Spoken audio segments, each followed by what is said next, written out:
चीनी दे दो। ये बिल्कुल यहीं की ट्रेडिशनल इन्होंने रिवायत जो है वो कायम रखी है। यहाँ पे जो लोग हैं उनके घरों में इसी तरह की केतलियाँ इस्तेमाल की जाती थी। अच्छा हो गया।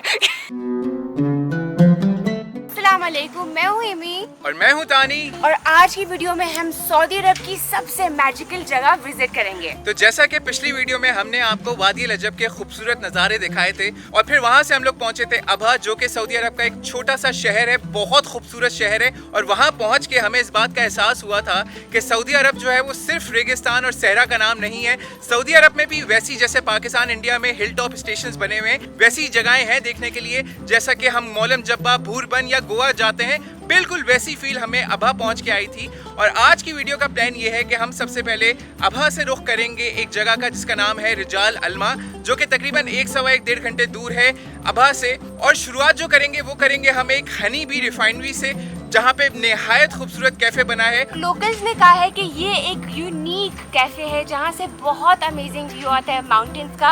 और यहाँ पे बहुत सारे अलग अलग शेक बन रहे होते हैं and there are at least 30 different kinds. और आप ट्राई भी कर सकते हैं और घर लेके भी जा सकते हैं। और उसके बाद हम आप लोगों को दिखाएंगे यहाँ का एक हेरिटेज कल्चरल विलेज जो कि रिजाल अलमा के नाम से जाना जाता है। So let's go ahead and start our journey. Abha से रिजाल अलमा जाने का एक ही रास्ता है and that is through Al Soudah mountains. Al Soudah mountains are probably one of the most magical places in Saudi Arabia, mainly because यहाँ पे दिन में आपको क्लाउड्स नज़र आते हैं और आपको ऐसा लगेगा जैसे आप एक मैजिकल दुनिया में एंटर हो गए हैं. It is really unlike what you would imagine Saudi Arabia to look like. और बिल्कुल इस तरह की हमारी जर्नी थी रिजाल अलमा तक.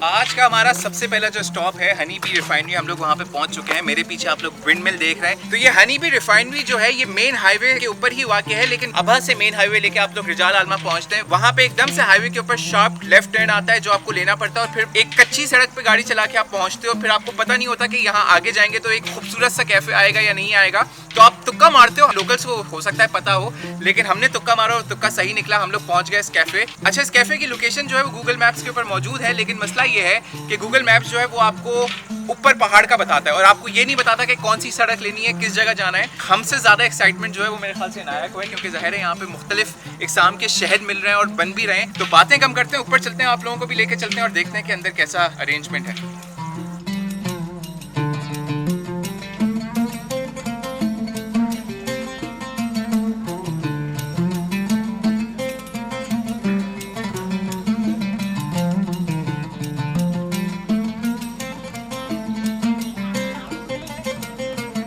हम एंटर हो चुके हैं कॉटेज में and it is like unreal.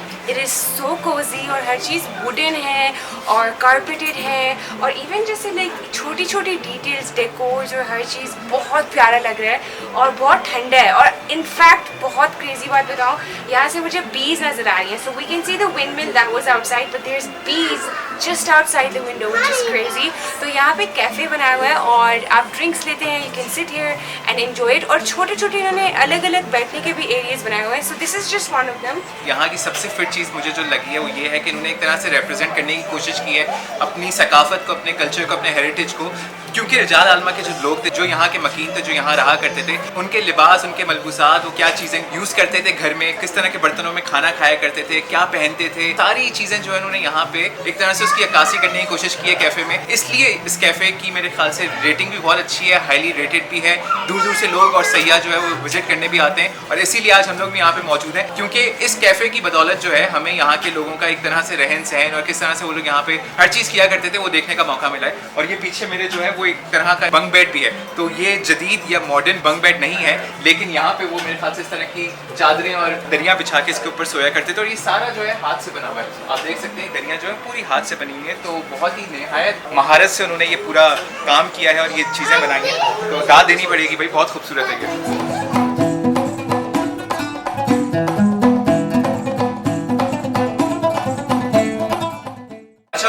यहाँ पे फायर प्लेस बनी हुई है, तो यहाँ पे जब सर्दियाँ पड़ती थी, क्योंकि ये जाहिर है पहाड़ों के बीच में जगह बनी हुई है, रिजाल आलमा जो है चारों तरफ पहाड़ हैं और यहाँ पे खूब ठंड होती है। गर्मियों में भी मौसम जो है वो बहुत अच्छा होता है, बादल होते हैं, तो पूरे दिन जो है वो तकरीबन बादल जो है वो बिल्कुल नीचे होते हैं। ये लोग जो यहाँ के रिहायशी होते थे वो फायर प्लेस बनाते थे, जहाँ पे वो लकड़ियाँ वकड़ियाँ जला के आग का बंदोबस्त करते थे और हाथ वाथ सेकते थे, अपने आप को गर्म रखते थे। यहाँ पे ये मोजे लटकाए हुए, तो ये सारे ऊन के हाथ के बने हुए मोजे हैं। ये छोटा सा कॉफ़ी कॉर्नर बनाया हुआ है कॉटेज में। It is so cute. यहाँ पे 20-30 किस्मों के मतलब थर्मस और कॉफ़ी मेकर्स और बहुत सारे पॉट्स पड़े हैं। And then on this side यहाँ पे जैसे जड़ी बूटियाँ होती हैं और कॉफ़ी अलग अलग किस्मों की वो पड़ी हुई है। And it looks crazy. It looks like coffee beans को यहीं पे रोस्ट करके बना रहे हैं। हर चीज़ ऑलरेडी इस कॉटेज की वुडन है। Even these cups and the bowls are wooden made, which is so cool.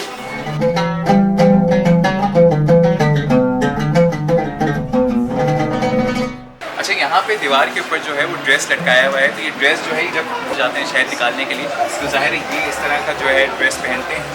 अपना सर जो है, अपना मुंह जो चेहरा जो है उसको ऐसे कवर करते हैं। और ये जो आप यहाँ पे बैरल देख रहे हैं जो बड़ा सा है लकड़ी का बना हुआ है, इसके अंदर शहद जो है वो स्टोर किया जाता है।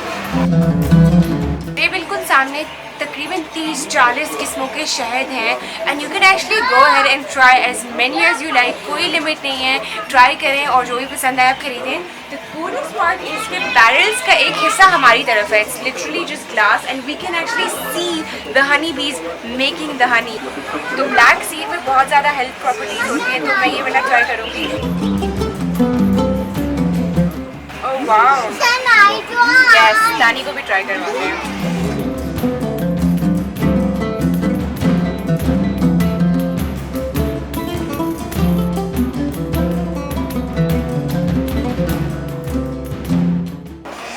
ये है मदीना मुनव्वरा का rare honey and I think मेरा फेवरेट ये था। इसका टेस्ट बहुत अलग है।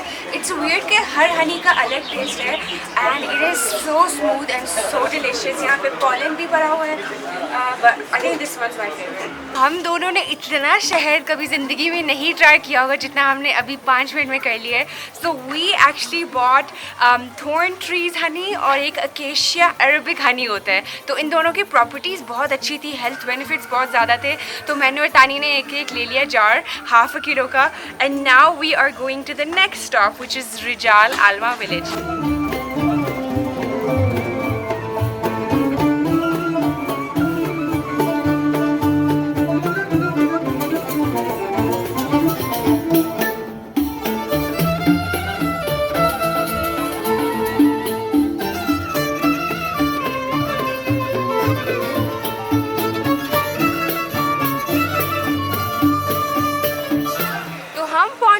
रिजाल आलमा हेरिटेज विलेज और ये जगह पिक्चर्स आई थिंक इसको जस्टिफाई नहीं कर सकती।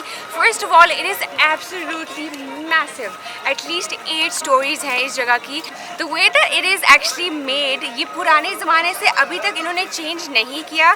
तो बैक इन द डेज़ जो विलेज की औरतें थीं वो इस आर्ट को अलकात आर्ट बुलाती थी और ये विलेज एक्चुअली 900 साल पुराना है, विच इज़ इनसेन बिकॉज ये सऊदीया की one of the most prized possessions मैं बोलूँगी। It looks like a ginger bread house और इसको जिंजर ब्रेड विलेज भी लोग बुलाते हैं और ये जगह टोटली इंस्टाग्राम वर्दी है। So you have to visit it if you come to Saudi Arabia.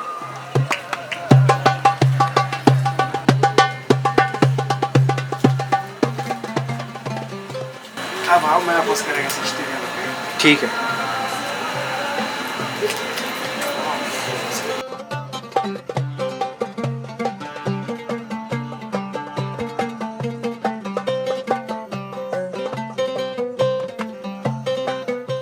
अच्छा, तो एंशिएंट विलेज में एंट्री फ़ी जो है वो 20 रियाल है पर पर्सन और वो आपको मेन गेट से टिकट मिल जाता है। हमने वहीं से टिकट खरीदा है। अब हम लोग जा रहे हैं बिल्कुल टॉप व्यू पॉइंट पे। सीढ़ियाँ जो हैं वो लेके जाती हैं आपको ऊपर तक और अच्छी खासी सीढ़ियाँ हैं। जैसे मिसाल ने बताया मेरे ख्याल से 60 स्टोरी है ये पूरा जो विलेज है, तो काफ़ी चलना पड़ेगा। और बीच में जो है इस तरह के कैफ़ेज़ भी बने हुए हैं, तो यहाँ पे आप लोग बैठ के चाय वाय भी पी सकते हैं।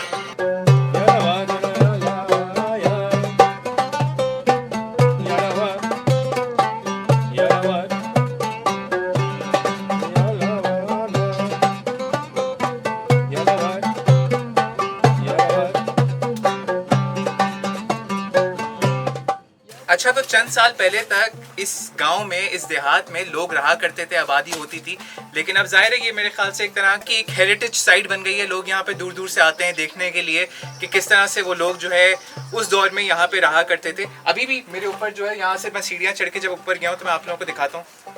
यहाँ पे किसी का घर बना हुआ है जहाँ पे लोग रहा करते थे, और उस घर की जो मेन एंट्रेंस है, जो दाखिली रास्ता है, वो बिल्कुल नीचे है, मेहराब शेप में उन्होंने बनाया हुआ है।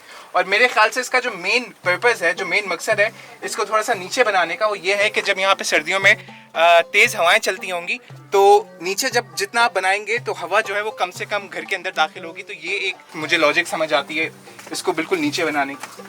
और अंदर से अभी वो बिल्कुल ज़ाहिर है कुछ नहीं है, खाली चारपाइयाँ पड़ी हुई हैं और कुछ टूटे हुए बर्तन हैं।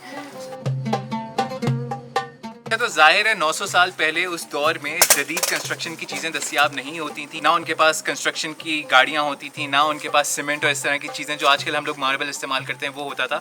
तो उस दौर में खाली पत्थर होते थे, पहाड़ के ऊपर से जो पत्थर वो जमा करके लाते थे उनका इस्तेमाल किया जाता था ये बिल्डिंग्स और इन इमारतों को खड़ा करने में।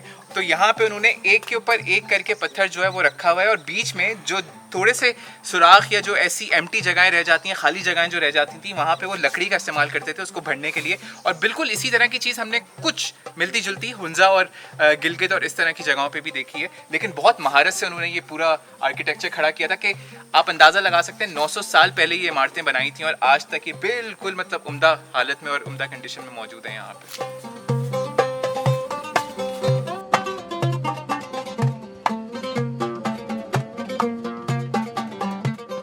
अच्छा, एक चीज़ जो मुझे सबसे ज़्यादा फैसिनेट कर रही है इस हेरिटेज कल्चरल विलेज की, वो ये है कि जो नकासी आपका पूरा निज़ाम था, जो ड्रेनेज का पूरा निज़ाम था, बेहतरीन किस्म का था। बिल्कुल ऐसी मिसालें जो हैं वो मोहनजोदाड़ो या हड़प्पा में, पाकिस्तान में भी मिलती हैं, और इससे अंदाज़ा होता है कि उस दौर के जो लोग थे वो कितने अक्लमंद और कितने मतलब होशियार और कितने बाशऊर थे। मतलब उनको पता था उस दौर में भी कि किस तरह से हमें पानी का पूरा जो सिस्टम है उसको रखना है ताकि पूरे गाँव में पानी जो है वो डिस्ट्रीब्यूट हो सके। और यहाँ पे आप लोग अगर मैं इंतज़ार अगर कैमरे का रुख करें तो ये पूरा जो है उधर से पानी जो है ऊपर से विलेज के ऊपर से आता था और यहाँ से होता हुआ पूरा उन्होंने इस तरह की मुंडेरें बनाई हुई हैं, उसके इर्द गिर्द वो नीचे जाता था। वहाँ पे कहीं रिजर्वोयर या जमा करने की स्टोरेज की फैसिलिटी होगी जहाँ पानी को ज़ख़ीरा करते थे वो नीचे। मेरे बिल्कुल अकब में जो है वो आसार कदीमा है, जो थोड़े से रूइंस बचे हैं इस गांव के।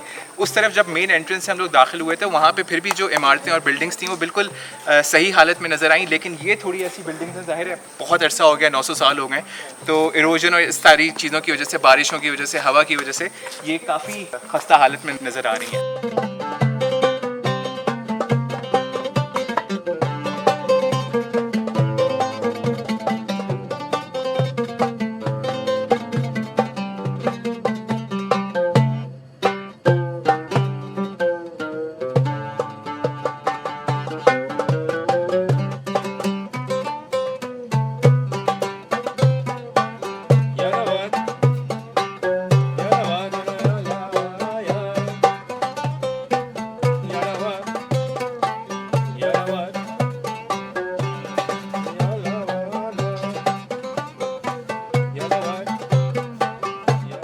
सबसे मज़ेदार बात जो मुझे लगी है वो ये है कि जिस कलर की बाहर से विंडोज़ हैं उसी कलर का अंदर से कमरा भी है, विच इज़ रियली कूल। उसके साथ साथ यहाँ पे अलग अलग पेंट हुआ है, और ये वो ट्रेडिशनल ड्रेस है जो अभी तक यहाँ की औरतें पहनती हैं। I have seen a few on the streets जिन्होंने ये पहना हुआ है, एंड इट्स लाइक कढ़ाई और बिल्कुल ब्लैक ड्रेस है, जो ब्लैक टिपिकल ड्रेस है उसके ऊपर कढ़ाई हुई है। I just like love that, green red yellow सारे कॉम्बिनेशन है इस ड्रेस में। इस पूरे हेरिटेज विलेज का सबसे मेरा फेवरेट पार्ट ये है, and I find this to be super magical, because इधर से सनसेट का व्यू आ रहा है और सामने पूरे विलेज का व्यू आ रहा है। तो जो यहाँ पे रहता था, they could probably like call out to someone that lives over there and be like, Hazra चीनी दे दो। They could literally just scream out. अब हम ये करेंगे, अब शाम का वक्त हो गया है, we're gonna have some traditional tea, और बिल्कुल सामने कैफ़े है तो वहाँ से जाके हम चाय पिएंगे।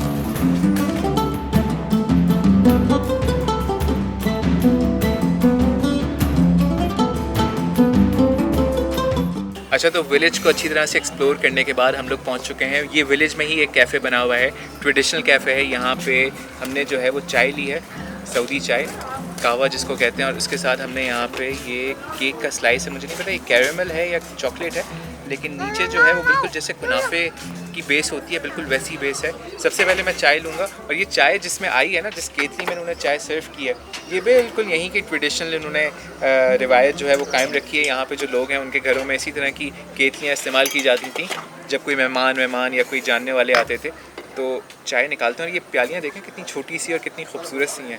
अच्छा, ये केक जो है इसका नाम है बसबूसा केक। तो ये सूजी का बनता है। ये नीचे जो बेस देख रहे हैं आप, ये सूजी की बनी हुई है, सेमलिना की, और ऊपर जो है वो चॉकलेट और मेरे ख्याल से वॉलनट्स इन्होंने थोड़े से तोड़ के डाले हुए हैं। तो ये प्यालियाँ मुझे बहुत खूबसूरत लग रही हैं। अगर मम्मा यहाँ पे होती तो मेरे ख्याल से ले जाती हूँ मांग के। और यहाँ पे पुदीना जो है वो अलग से इन्होंने सर्व किया है। अमूमन चाय के अंदर डाल देते हैं, लेकिन उन्होंने अलग से फ्रेश पुदीना दिया है कि जिसको जितना डालना हो उतना डाले। मैं ज़्यादा डालूंगा क्योंकि मुझे पुदीना बहुत पसंद है और मेरा पेट भी ख़राब है, तो ये पुदीना जो है मेरा पेट थोड़ा सा सेट कर देगा। और यहाँ पे चीनी भी है, तो चीनी डालेंगे। गर्मा गर्म चाय के मज़े लेते हैं। वाह वाह, हमेशा की तरह सऊदी कहवा जो है इसका कोई मतलब इसको हरा नहीं सकता। ईरानी कहवा भी अच्छा था, टर्किश कहवा भी अच्छा था, लेकिन ये यहाँ के मौसम में और इस तरह के नज़ारों के साथ ये गरम गरम कहवा जो है ना, क्या ही बात है इसकी। गरम गरम कहवे के साथ यहाँ पे बसबूसा भी ट्राई करते हैं। इसका नाम इतना अजीब है, मेरी ज़बान पे नहीं चढ़ रहा। मैं बबू गोशा कह रहा हूँ, कभी कुछ और कह रहा हूँ। वो बेस जो है ना वो सूजी की है, नहायत नरम और बहुत मज़े का, ज़्यादा मीठा भी नहीं है। तो जो डायबिटिक हैं या शुगर पेशेंट्स हैं उनके लिए भी मेरे ख्याल से सही है, वो भी खा सकते हैं।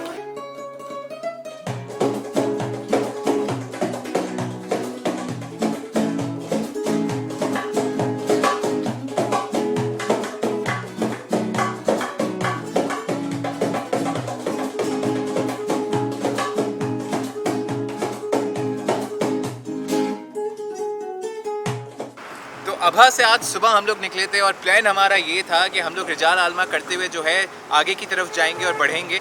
तो यही है प्लान। अब मगरिब हो गई है, यहाँ पे हमें यहाँ पे एक पाकिस्तानी रेस्टोरेंट नज़र आ गया है। तकरीबन रिजाल आलमा से 1 घंटे का हमने सफ़र जो है वो तय कर लिया है। और ये छोटा सा एक टाउन है और यहाँ पे हमें ये पीछे हमारे जो है वो पाकिस्तानी रेस्टोरेंट अभी आप लोगों को बंद नज़र आ रहा होगा, इसलिए क्योंकि यहाँ पे नमाज का वक्फा है। खाना मुझे मिल गया है, चाय मेरे हाथ में, जल्दी से खाना वाना खाएंगे और अब हमारा यहाँ से सफ़र जो है वो शुरू होगा अल-बहा के लिए, जो कि तकरीबन मेरे ख्याल से 3 साढ़े 3 घंटे दूर है। तो शुरू करते हैं, खाना खाते हैं पहले, उसके बाद फिर अपना सफ़र जारी और सारी रखते हैं। आ जाएँ। हम डिनर फुल ट्रैवलर स्टाइल में कर रहे हैं। अगर हम नेचर में होते तो हम बाहर नेचर में बैठ जाते, बट बिकॉज हम रास्ते में हैं अल-बहा के लिए, हम गाड़ी में ही खाना खा रहे हैं और इतना मज़ा आया, I can like literally can not explain it. तो तानी ने 5 अलग अलग डिशें ली थी। दिस वन इज़ द गोभी एंड आलू, और हर चीज़ में मसाला बिल्कुल कम था, तो इसीलिए जो भी हम खा रहे थे उसका एक्चुअल टेस्ट बहुत अच्छा आ रहा था। मेरी favourite hands down dish is the भिंडी, और प्याज और भिंडी और गार्लिक बेसिकली इन्होंने कुक किया हुआ है। इसमें टमाटर भी बहुत कम है, लेकिन ओए होए क्या टेस्ट है भिंडी का। The other thing we absolutely loved is the chicken का शोरबा, और चिकन के शोरबे के साथ हरी मिर्चें और फ्रेश प्याज हमने खाए हैं। ये सारी चीज़ें हमने तंदूरी रोटियों के साथ खाया। रानी की फेवरेट डिश मुसाका, बहुत ही मज़े का था भाई। मुसाका जो है ये बैंगनों को बनाते हैं। यहाँ पे अमूमन जो है टमाटर और प्याज और इस तरह की चीज़ें डाल के उसमें बनाते हैं, लेकिन यहाँ की या तो बैंगनों का जायका अच्छा है या फिर बनाने का तरीका बहुत अच्छा है कि वो बैंगन जो है वो बिल्कुल नरम होते हैं, बिल्कुल मुलायम, मतलब वो मुंह में जाते के साथ ही वो बिल्कुल घुल जाते हैं और ऐसा लगता है कि ओवन में बेक किए हुए हैं। I just like हाथ ही नहीं रुक रहा। और वो हल्की सी मिठास भी है और वो हल्की सी, मेरे ख्याल से वो जो हल्की सी खटास उसकी लीमुओं की है, बहुत ही कोई उम्दा डिश है ये मुसाका यहाँ की। यार A1। तो खाना बहुत ही मज़ेदार था और एक कड़क चाय के नोट पे हम ये वीडियो एंड करें बिकॉज वी नीड इट। आगे हमारे पास तकरीबन 3 घंटे की ड्राइव है अल-बहा तक और काफ़ी रात हो गई है, so we gonna need the kadak chai. लेकिन अल्हम्दुलिल्लाह आज का दिन बहुत अच्छा गुजरा। The heritage, the Saudi culture, beautiful, absolutely stunning. और ये चाय ट्राई करते हैं। ओह या इलायची वाली चाय है, बिल्कुल बहुत मज़े की है। So make sure you like our video, subscribe to our channel और हमें कमेंट्स में ज़रूर बताएं कि नेक्स्ट हमें कहाँ जाना चाहिए। Hope you enjoyed our video. अल्लाह हाफिज़।